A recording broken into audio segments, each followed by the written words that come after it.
So here is the poop. I had the idea of starting a new series based on painting role-playing monsters, very quick paint jobs that span over maybe just 1 or 2 evenings, because any GM or DM needs a lot of monsters to throw at his players. So I want to just do something here, quick paint job. Here's what you can throw at your players and paint them up real fast. Now, the 1 or 2 day project for this particular start, which is some Reaper Plague rats, took me 2 months to finish. Fortunately, I had some remodeling done a couple months ago, and I had to pack everything away, all the painting stuff, and break down the desk. And halfway through painting these guys, I had to pack them up, and took me 2 months to get back to them. And after waiting that long to finish a paint job, the inspiration dies for me, and it's just torture trying to finish them, and I really don't want to. And I also didn't write down what I'll use to paint these guys, because it was supposed to be just 1 or 2 days. I could remember that, so I kind of forgot. And I was going to ditch this whole thing, but I decided, I think I remember the colors I used, and at least I can show you where I screwed up, because this project didn't come out too well. Let's just jump into it, shall we? Starting off with an undercoat of Vallejo Game Color Dark Fleshtone. This is going to be virtually all covered up, but sometimes I like to start with a base that I don't plan on using, but just give me an idea to start with, and that color may change completely by the time we actually get to the base coat. After putting the dark flesh tone down, gave me an idea what direction to go with, and I decided to use Vallejo Game Color Dwarf Skin. This is either straight dwarf skin, or I think it might have a little bit of the dark flesh tone mixed into it. But this is going to be the main color we're going to work off of.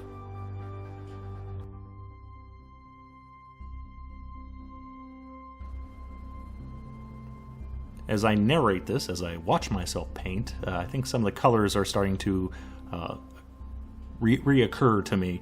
I'm pretty sure that this right here is straight dwarf skin, and that previous layer was a mix of the dwarf skin and the dark flesh tone. But now we're using it to start to build up the flesh a bit more.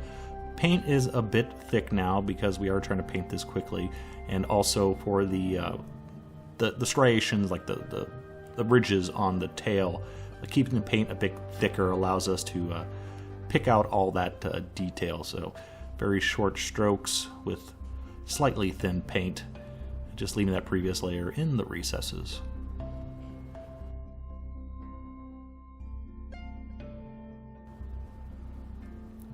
Starting to work on the highlights now, and I believe, well, I know this is dwarf skin. It's a mixture. Pretty sure it's dwarf skin mixed with Vallejo Game Color Pale Flesh.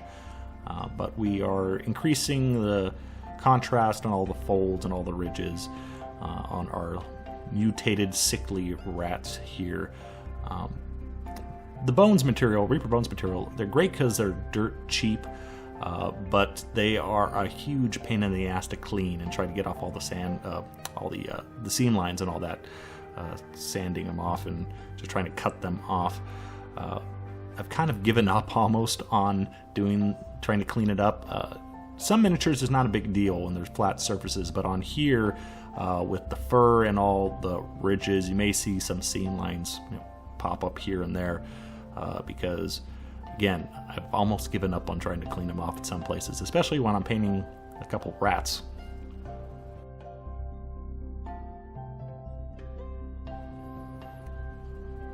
On to the next highlights, and using, again, pretty sure it's Vallejo Game Color Pale Flesh more mixed in, and just adding more paint on top of the highlights we already painted. As I always say, notice how the painting goes much quicker, the brush strokes are shorter, and they concentrate more and more onto the highest highlights.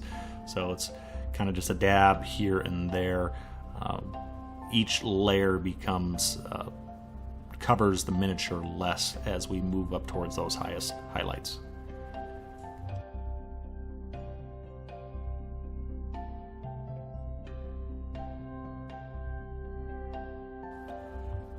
And then for the final highlight, or the edging, pretty sure at this point that this is pale flesh and this is straight pale flesh. And once again, notice how the highlights, again, smaller and smaller area. You can tell by how quickly they're being painted because I'm only putting a very small amount of paint onto the miniature.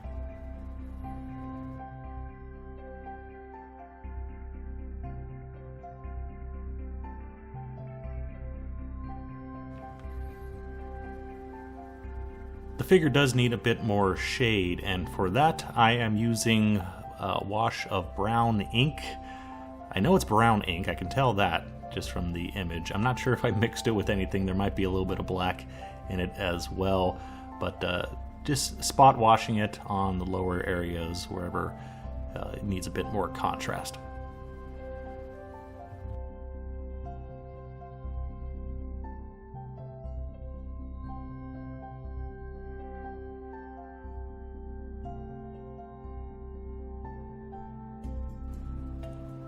You know, watching this is probably more exciting for me than it is for you, because I'm as surprised as anybody. That previous wash was definitely brown ink, because now I know I mixed some black into it, and adding that in the deepest recesses for a bit more shade. So directly underneath the rats and in any large crevices that, once again, need a bit more contrast and a bit more shade. I wonder what will happen next.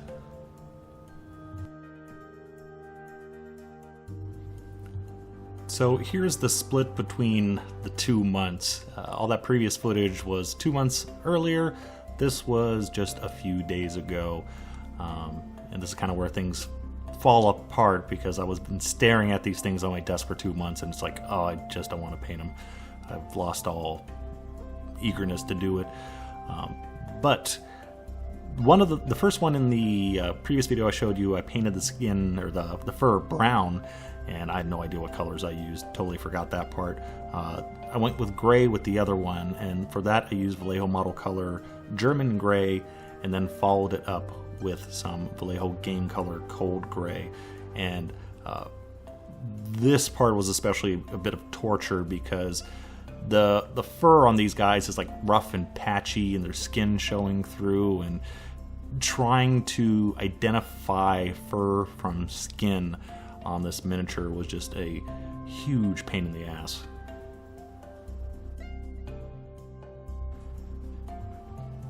At least this is the fun part. The rats are covered with all these pustules, blisters, or tumors or something, and want to make them stand out, and for that I am using Vallejo Game Color Squid Pink, which is a really, really intense pink color.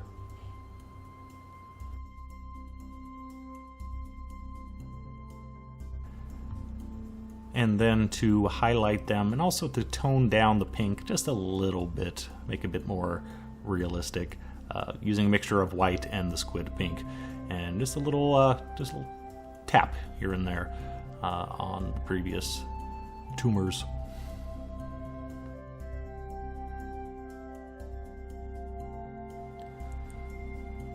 To make my rats a little bit more disgusting, added a light wash of Vallejo Red. Pretty sure this is Vallejo 926 Red. And just adding a little bit around all the little blisters, and on some of them drawing the paint down a little bit, like they've popped and stuff has leaked down in a downward motion. So fun, isn't it?